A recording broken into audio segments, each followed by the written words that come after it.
Hi guys, the House of Commons Hooligan had a go at bishops in the House of Lords over the issue of asylum seekers this week. The Tory MP Jonathan Gullis was speaking to the World at One programme where he claimed that too many people were using the pulpit to preach from. He also engaged in some whataboutism in regards to the Church of England. This follows news that the government were successful in their legal challenge in the High Court to have their Rwanda policy deemed lawful. It isn't clear yet if the programme will restart, as NGOs are planning to appeal the ruling. But have a listen to what the Hooligan had to say. Of course, we're going to face challenges. It's for us as lawmakers then to have a look at where there's exploitation in the system and where we can make sure we close those channels off.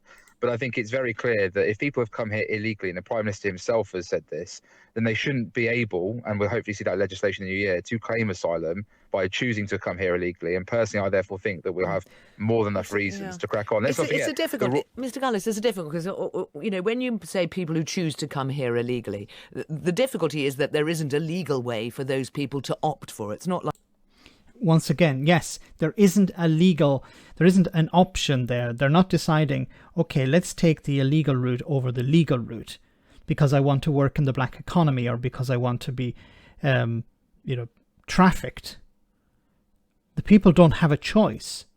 Like this argument that people are choosing illegal routes has been debunked ad nauseum. It was even debunked in front of the Home Secretary. She was put in a position, asked, how are people supposed to arrive in the country if there isn't a safe route? And she couldn't respond to it. Like they have an alternative route, which is possibly one of the reasons that bishops in the House of Lords described this policy as one that should shame us as a nation. They all signed a letter saying that the shame is our own because our Christian heritage should inspire us to treat asylum seekers with compassion, fairness and justice, as we have for centuries. How do you respond to that? Well, I don't think unelected bishops in the House of Lords should be preaching about politics. I think they should be looking in-house at the wide abuse of claims, of abuse claims that have gone on, and the Archbishop of Canterbury should be spending his time focusing on this isn't about tidying politics. Up the Church's reputation. And I sadly think it is. I sadly think that that too many people are using the pulpit to preach from, and actually I think they're out of touch with the overwhelming majority of this great country.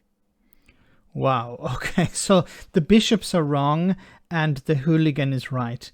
The racists and bigots are correct, but the bishop who's representing the Christian community and a Christian nation, which Nigel Farage and others have pointed to, saying that Britain is a Christian nation, since they want to cherry pick certain aspects of Christianity or create their own version. But the point here being that the bishops are saying this is embarrassing, this is shameful behaviour. And the response from him is, well, these people are unelected. Yes, they are unelected. But they claim to speak for a community, and I don't hear anyone standing up apart from the House of Commons Hooligan saying that they're wrong here.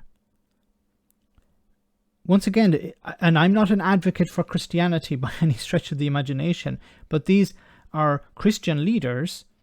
And I think you could find most religious leaders would agree with them, saying that we should be respectful towards asylum seekers, we should welcome them, we should try and provide refuge for them.